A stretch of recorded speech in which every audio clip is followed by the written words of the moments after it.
ನಮಸ್ಕಾರ. Whose WHOSE WHO'S ಇದರಲ್ಲಿ ಯಾವ್ದು ಕರೆಕ್ಟು?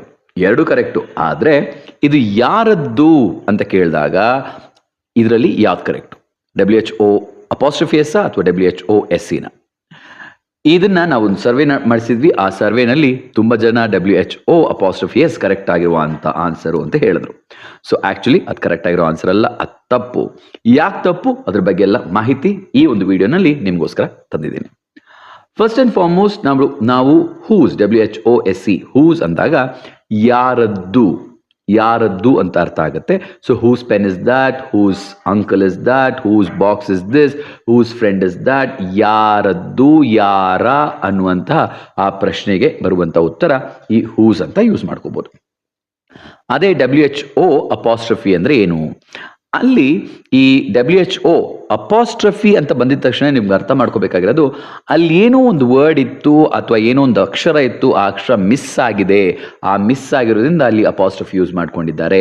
ಈ ವರ್ಡು ಯಾವುದೋ ಒಂದು ದೊಡ್ಡ ಎರಡು ವರ್ಡ್ ಇದೆ, ಅದನ್ನ ಒಂದು ಗೂಡ್ಸೋದಕ್ಕೆ ಅಥವಾ ಅದನ್ನ ಚಿಕ್ಕದ್ ಮಾಡಲಿಕ್ಕೆ ಈ ಅಪಾಸ್ಟ್ರಫಿ ಯೂಸ್ ಮಾಡಿದ್ದಾರೆ ಅಂತ ಅರ್ಥ ಮಾಡ್ಕೋಬೇಕು ಒಂದು. ಸೊ ಇಲ್ಲಿ ಹೂಸ್ ಅಂತಂದ್ರೆ WHO'S ಅಂದ್ರೆ ಏನು? ಎರಡು ಅರ್ಥಗಳು ಕೊಡುತ್ತೆ. ಒಂದು, ಅಲ್ಲಿ ಆ ಒಂದು ಅಪಾಸ್ಟ್ರಫಿ ಎಸ್ ನ ನಾವು ಇಸ್ ಅಂತ ಚೂಸ್ ಮಾಡ್ಕೋಬಹುದು.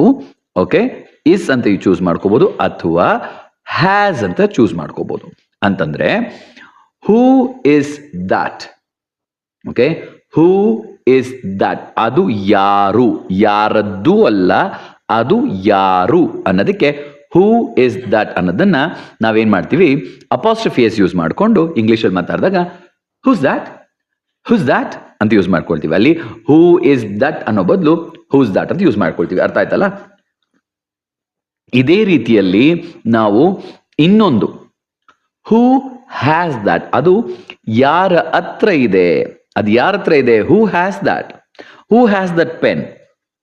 ಅದು ಯಾರ ಪೆನ್ನು ಅಥವಾ ಅದು ಯಾರದ್ದೂ ಅಲ್ಲ, ಯಾರತ್ರ ಇದೆ ಅನ್ನೋದಕ್ಕೆ ಹೂ ಹ್ಯಾಸ್ ಇಟ್. ಅಲ್ಲಿ HAS ಬದಲು ಅಪಾಸ್ಟ್ರಫಿ ಯೂಸ್ ಮಾಡ್ಕೊಂಡು ಎಸ್ ಯೂಸ್ ಮಾಡ್ತಾ ಇದೀವಿ. ಅಪಾಸ್ಟ್ರಫಿ ಯೂಸ್ ಮಾಡ್ಕೊಂಡು ಎಸ್ ಯೂಸ್ ಮಾಡ್ಕೊಂಡಾಗ ಎರಡು ಅರ್ಥಗಳು ಅಂತ ಹೇಳಿದ್ದೆ, ಅದರಲ್ಲಿ ಎರಡನೇ ಅರ್ಥ ಹೂ ಹ್ಯಾಸ್ ದಟ್ ಅಂತ. ಸೊ ಒಂದು ಹೂ ಇಸ್ ಅಂತ ಯೂಸ್ ಮಾಡ್ಕೋಬಹುದು ಅಥವಾ ಇನ್ನೊಂದು ಹೂ ಹ್ಯಾಸ್ ಅಂತ ಯೂಸ್ ಮಾಡ್ಕೋಬಹುದು. ಅರ್ಥ ಆಯ್ತಲ್ಲ? ಆಗಿದ್ದಲ್ಲಿ ಅದು ಯಾರದ್ದು ಅಂತ ಕೇಳಬೇಕಾದಾಗ ಯಾವಾಗಲೂ ನೀವು ಏನ್ ಮಾಡಬೇಕು? ಹೂಸ್ ಅಂತ ಯೂಸ್ ಮಾಡ್ಕೋಬೇಕಾಗತ್ತೆ. ಅಲ್ಲಿ WHOSE ಅಂತ ಯೂಸ್ ಮಾಡ್ಕೋಬೇಕು. Whose pen is that, whose watch is that, whose water bottle is that, whose car is that, whose friend is that, whose wedding is it. ಈ ತರ ಯೂಸ್ ಮಾಡ್ಕೋಬಹುದು. ಹೂಸ್ ಯಾರದ್ದು ಅಥವಾ ಯಾರ ಅಂತ. ಓಕೆ, ಅದೇ ಹೂ ಅಪಾಸ್ಟ್ರಫಿ ಎಸ್ ಹ್ಯಾಸ್ ಅಥವಾ is ಬಂದಾಗ ನಿಮ್ಗೆಲ್ಲರಿಗೂ ಗೊತ್ತಿದೆ. ಇಸ್ ಅಂದಾಗ ಹೂ ಇಸ್ ದಟ್ ಅದು ಯಾರು, ಹೂ ಇಸ್ ದೇರ್ ಅಲ್ಲಿ ಯಾರಿದ್ದಾರೆ. ಓಕೆ, ಹೂ ಇಸ್ ಹಿ ಅವನು ಯಾರು.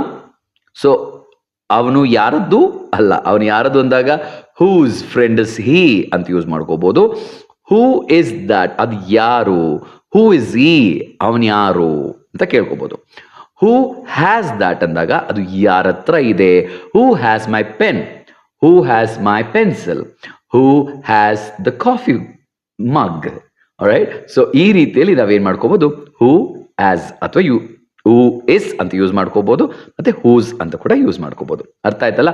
ಸೊ ಹೂಸ್ ಏನು ಅಂತ ಅರ್ಥ ಆಗಿದೆ, ಮತ್ತೆ ಅಪಾಸ್ಟ್ರಫಿ ಹೂ ಪ್ಲಸ್ ಅಥವಾ ಹೂ ಅಪಾಸ್ಟ್ರಫಿ ಎಸ್ ಅಂದ್ರೆ ಏನು ಅಂತ ಕೂಡ ಅರ್ಥ ಮಾಡ್ಕೊಂಡಿದ್ದೀರಾ ಅಂತ ನಂಬ್ತೀನಿ.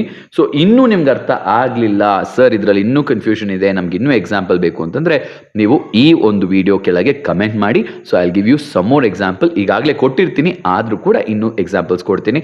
So let's learn English easily. This is English for everyone. So stay tuned.